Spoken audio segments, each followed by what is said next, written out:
Welcome back. Okay, in the last session, we started talking about these things called stress switches that are the things we can turn off to eliminate daily stress events. We got to get rid of them, right? So we have 4 more we want to talk about today.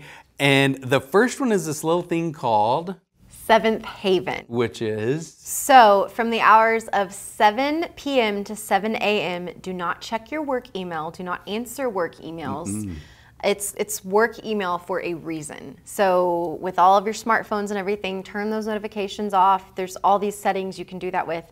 But really, you need that time to rest, digest, restore, spend time with your family. I mean, I know this has happened to me, but have you ever been so relaxed, you're ready to go to bed, and then you pick your phone up and you're thinking, I'm just gonna check that real quick. And then there's something waiting there for you that throws you into a stressful state. Yep. So from 7 to 7, just don't check it. And that's gonna be hard for some people, but we say, is. okay, if you can't give us 7 p.m. to 7 a.m., give us some time. There's gotta be some space in there where you're off work. We were never designed to be at work 24 hours a day, 7 days a week. And I guarantee you, every one of you are gonna say that if I ask every person on planet Earth what is the most important thing in your life, everybody's gonna say one of 5 things. I can name your top 5, without a doubt. Every person on planet Earth, top 5 most important things in their life: their faith, their family, their friends, their finances or their job, their career, what they do, and then we say fitness as the last one, their health, how they are physically. Those are the most important things in everybody's life. Okay, so and the one I know we'll get every time is, what's the most important thing? Family, right? The majority of us will say our family's most important, and yet we don't even leave work to go be with them. So if you are guilty of this, start training your boss that you're not gonna answer in between. If you're an employer, stop. It starts with you. Stop sending those messages out after hours. Give people time off. We were never intended to be at work all the time. We've seen this go to the extreme that some bosses, some managers are threatening to write employees up if they answer work emails while on vacation. That's craziness, but it's so true because we feel like we've got to be connected, and it's just, no, stop. You're gonna be more productive, a better employee, a better employer if you have that division between your work hours and your personal hours. Okay, so the first stress switch we talked about was the news blackout. Second one is Seventh Haven. The third one we wanna mention is this one called Be a Real Sport. Now, I understand that there's a lot of people out there and you're really committed to your teams. You've got your professional teams and you love supporting your professional teams. Katie, do we know anybody like that in our family? Oh, it's not my uncle you're referring to, is it? With his shrine to the Dallas Cowboys and the Texas Rangers? Oh yeah, Uncle Lance, we know. He has the shrine in the man cave. Everything dedicated to the Cowboys and the Rangers. Neon lights. The whole 9 yards. He's involved. He's committed to them. Okay, my question is, when you are committed to a game, what are you doing the whole time you're watching the game? You're eating broccoli and drinking beet juice, clearly. No, not so much.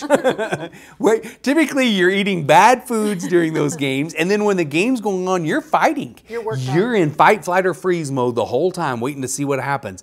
The end of the game comes, you're completely exhausted because you've been helping your team win the whole time, and then you're wiped out, and then Monday comes, and the alarm goes off, and you wonder why you're exhausted. Well, you fought all day the day before. Did your team pay you to do that? Like, we say, stop it.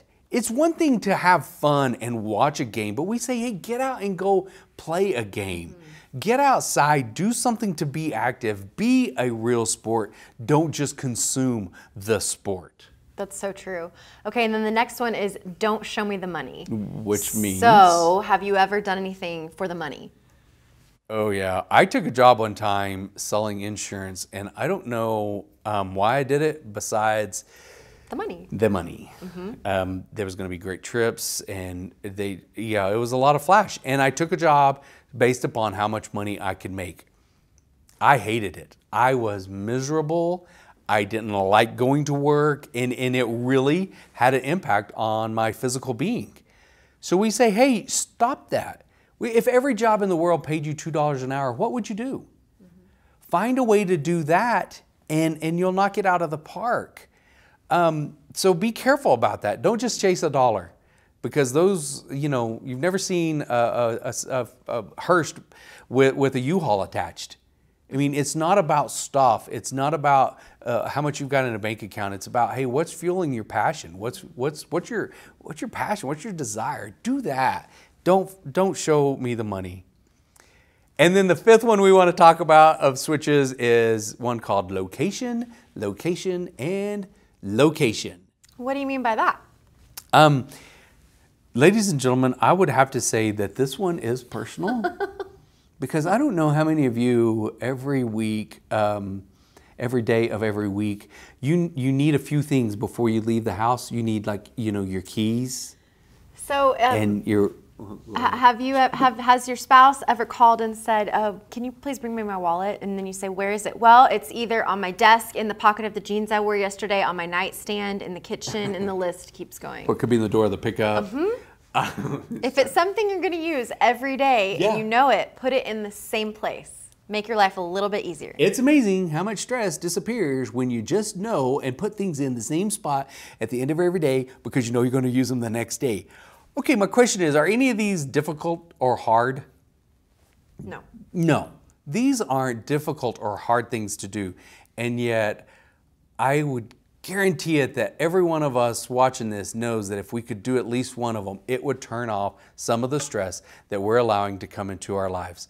So we hope that at least one of these helps. If not, get the book, and there's 115 more, and we know there'll be some that you can start to turn off those stress switches. So we want you to start identifying what stress switches you have turned on and how can you turn them off, and we'll be back next time.